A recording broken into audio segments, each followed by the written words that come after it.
Al-Quran itu artinya apa sih? Bacaan. Nah, ya. Saya ini Quran itu bukan hanya sekedar bacaan biasa. Tetapi yang menamai Al-Quran adalah Allah sendiri. Seperti yang tersemat di dalam Al-Quran surat Thaha ayat kedua, A'udzu billahi minasyaitonir rajim. Bismillahirrahmanirrahim. Thaha ma anzalna 'alaikal Qur'ana litashqa illa tadhkiratan liman yakhsha. Kalau bukan Allah, dari mana? Syekh mengatakan Apa? Al-Quran itu adalah ucapan daripada Rasulullah, bukan ucapan daripada Allah. Kalau seandainya dibalik dari Bukan perkataan Rasulullah, tapi perkataan Allah. tuduhan itu kan dinyatakan bahwa Syekh katanya menistakan agama. Kalau sekarang kita balik, Apa? yang mengatakan bahwa Al-Quran adalah ucapan Allah, itu justru yang menista agama. Widih. Saya tantang Pablo ini, ya. Saya tantang Pablo dimanapun Anda berada. Ketemu saya yuk.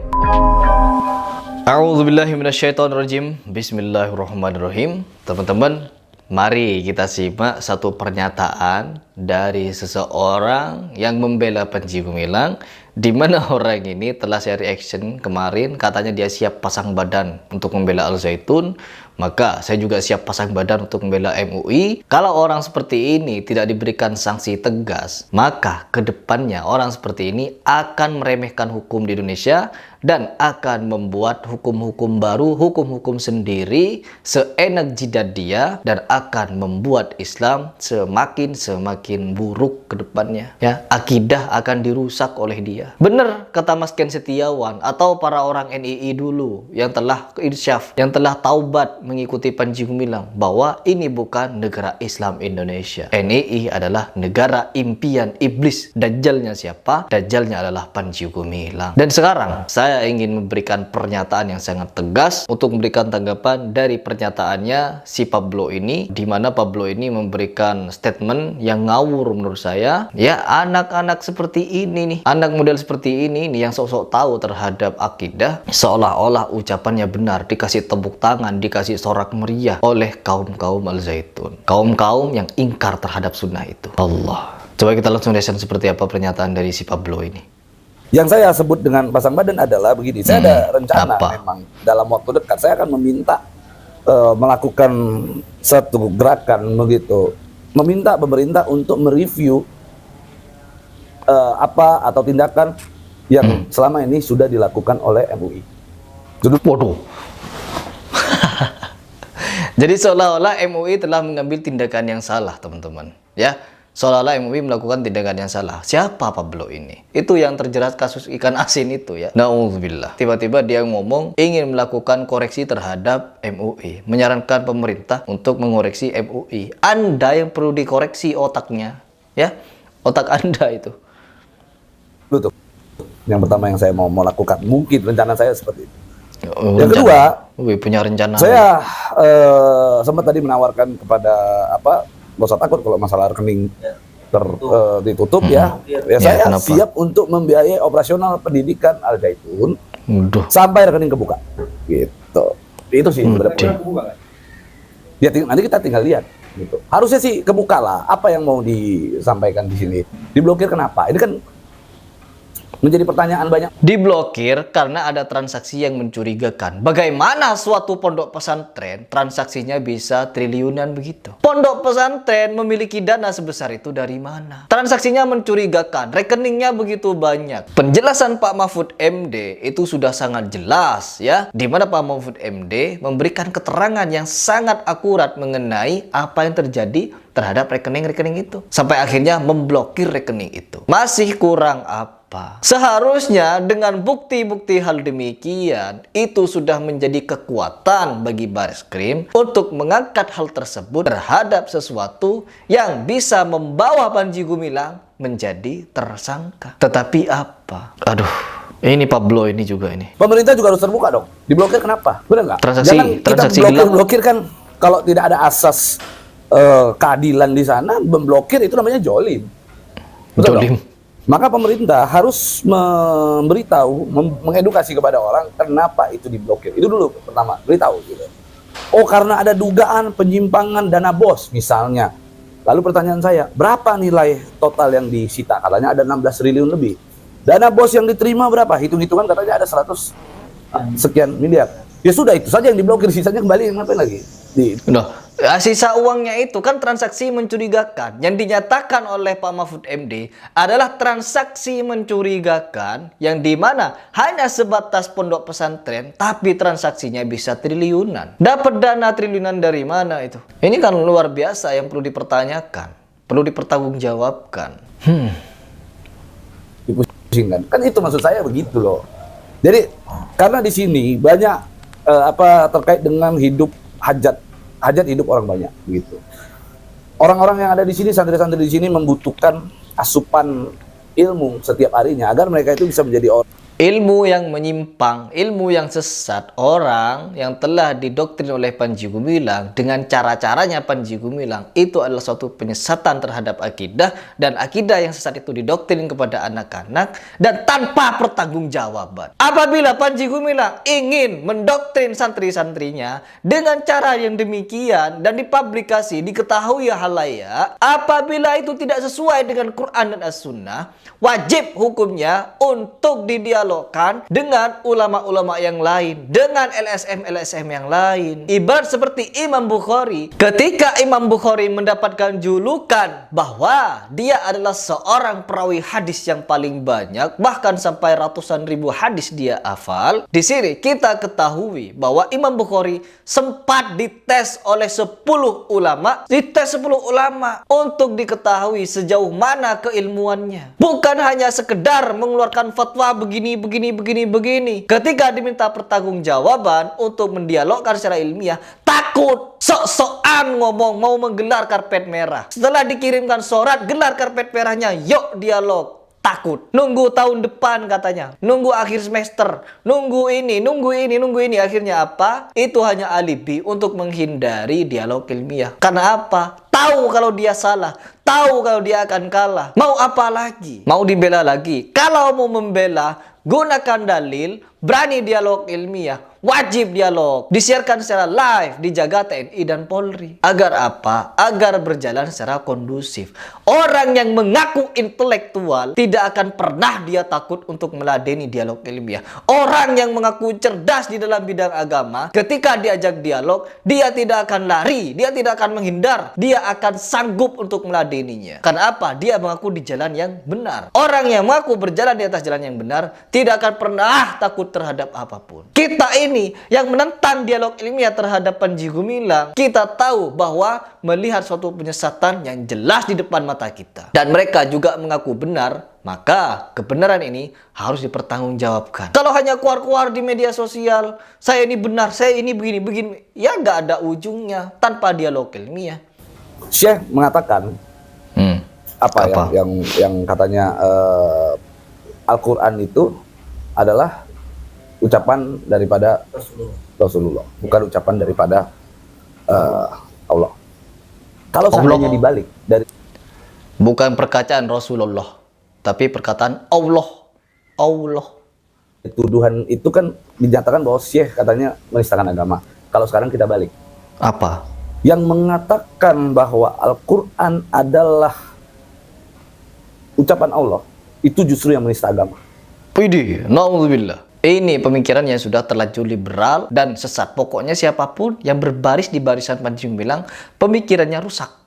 Ya, tanpa bisa didialogkan. Rusak tanpa mau diajak dialog. Orang yang mengatakan Al-Quran itu perkataan Allah, maka orang tersebut telah menista agama. Artinya kita ini menista Islam sudah. Nabi Muhammad mengatakan bahwa Al-Quran adalah perkataan Allah. Artinya Nabi Muhammad itu menista Allah. Para sahabat, tidak ada satupun para sahabat mengatakan kalau Al-Quran adalah perkataan Rasulullah SAW. Para sahabat ini yang hidup dengan Nabi Muhammad tidak pernah mengucapkan, kalau kalian tahu, misalkan ada satu riwayat yang menyebutkan Al-Quran adalah perkataan Rasul. Sahabat nih. Sahabat, saya tantang Pablo ini, ya, saya tantang Pablo dimanapun Anda berada, ketemu saya yuk. Ketemu di mana? Kita dialog atau kita live dialog nanti. Sebarkan video ini biar sampai kepada Pablo. Di mana ini orang ini? Kita dialog secara live. Bawa ulama terbaik Anda, bawa perwakilan dari Al Zaitun yang paling cerdas. Kita dialog ilmiah. Seenaknya ngomong siapapun yang mengatakan Al-Quran perkataan Allah, maka dia telah menista Islam. Nabi Muhammad, para sahabat, tabi'in, tabi'ut tabi'in, sampai keempat imam madhab. Tidak ada yang mengatakan Al-Quran adalah perkataan Rasul. Wajib Anda terima tantangan ini. Perkataan yang keluar dari mulut Anda, itu adalah suatu kemungkaran yang luar biasa. Wajib Anda bertanggung jawabkan. Saya tunggu tanggapan dari Anda. Enak saja ngomong seenak jidat dia ya. Siapapun yang mengatakan Al-Quran perkataan Allah, itu adalah penistaan terhadap agama. Setiap lafaz per lafaznya, itu Allah yang mengirimkan. Allah yang berkalam. Bukan Jibril, bukan Nabi Muhammad. Mereka hanya perantara untuk menyampaikan risalah Allah itu. Oke, coba kita lanjut. Kita punya bisa membuat satu satu bukan alibi. Kalau kita alibi berarti kita salah. Tapi kita menggunakan logis kita untuk berbicara kepada orang. Satu. Oke. Tahu nggak kalau kita bicara ucapan, memberikan satu ucapan. Ucapan itu hanya bisa keluar, hanya bisa disampaikan bila mana makhluk itu punya mulut. Oke? Mulut itu adalah sifat yang harusnya dilekatkan kepada manusia, bukan kepada Allah. Tapi kalau kita lekatkan itu kepada Allah, berarti kita mendegradasi Allah. Waduh. Jadi hanya Anda yang lengkap gitu. Allah tidak punya mulut. Jadi hanya manusia yang lebih lengkap daripada Allah. Ini akidah model apa ini? Allah tidak punya tangan, tidak punya kaki gitu. Tidak punya badan, tidak punya apa-apa. Apa Allah kalau menurut definisi Anda? Na'udzubillah min dzalik. Kita bukan ingin menyamakan Allah dengan manusia. Allah itu laisa kamislihi. Bukan berarti Allah tidak berbentuk. Apapun yang Allah kehendaki itu bisa saja. Jangan pernah kita membatasi Allah tidak punya tangan, Allah tidak punya mata, Allah tidak punya mulut, Allah tidak punya hidung, tidak punya apa-apa. Artinya Allah itu hanya zat begitu. Tidak boleh. Allah itu meskipun zat, meskipun tidak punya mulut, mampu untuk cuma sekedar bersuara. Allah maha melihat, Allah maha mendengar. Mendengar pakai apa? Melihat pakai apa? Anda kalau mau menafsirkan hal ini untuk dengan cara berleha-leha Anda menyatakan seperti itu, ya, maka Anda patut untuk mempertanggungjawabkan ini dengan dalil. Meskipun tidak ada seorang pun yang mampu menggambarkan seperti apa zat Allah, Nabi Muhammad ketika Mi'raj tidak bisa melihat Allah kecuali hanya ada cahaya. Artinya apa? Tidak ada seorang pun yang mampu menggambarkan Allah itu seperti apa. Ya, laisa kamislihi. Tidak ada satupun yang setara dengannya. Ingat, setara. Arti setara apa? Menandingi dia. Menandingi Allah.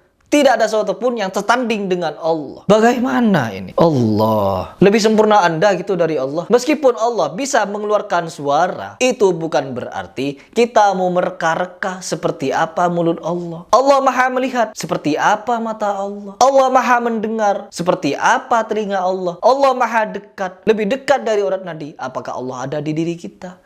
Tidak seperti itu konsepnya berakidah. Ya, Pablo ya. Ini Pablo ini wajib ini untuk diajak dialog. Pokoknya siapapun yang membela Panji Gumilang wajib untuk diajak dialog. Orang UIN, dosen-dosen UIN yang telah berdialog dengan orang MUI pada mati kutu tidak bisa menjawab. Di bab fikih mereka tidak bisa menjawab. Di bab akidah tidak bisa menjawab. Membawakan dalil, dalilnya membantah diri mereka sendiri. Itu apa-apaan. Anda ingin membantah orang MUI, dalilnya mana? Ingin membela Panji Gumilang, dalilnya mana? Ya, bukan cuma mengeluarkan argumen, tetapi harus membawakan dalil. Setiap dalil apabila hanya dipaksa-paksakan untuk membenarkan suatu yang sesat, maka itu akan menjadi senjata yang makan tuan.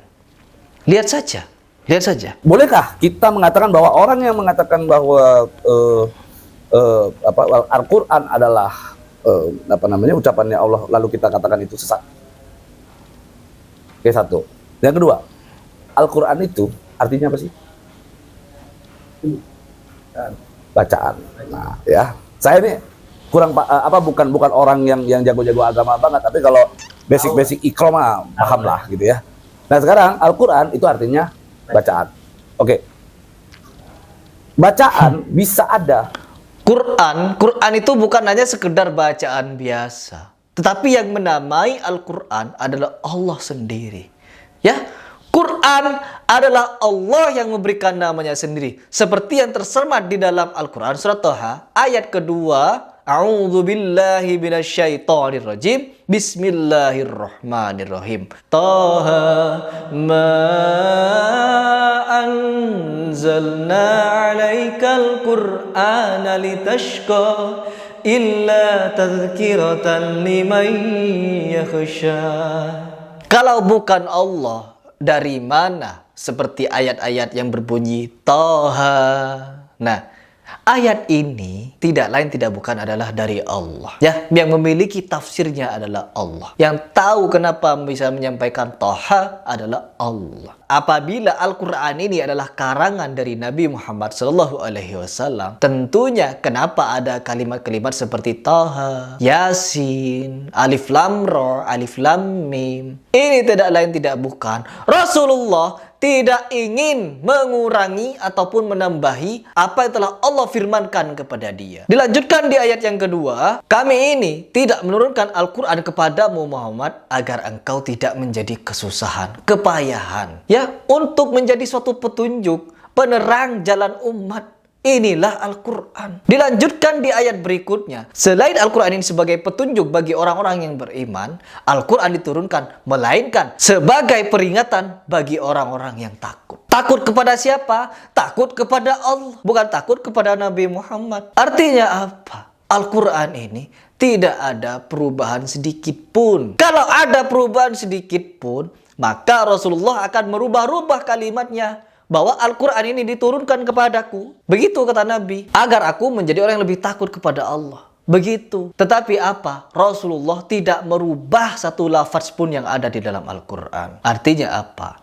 Al-Quran adalah perkataan Allah. Bukan perkataan Jibril. Padahal Nabi Muhammad mendengarnya dari Jibril. Kenapa Nabi Muhammad tidak menyatakan Qala Jibril? Bisa gak Anda menjawab dengan dalil ini?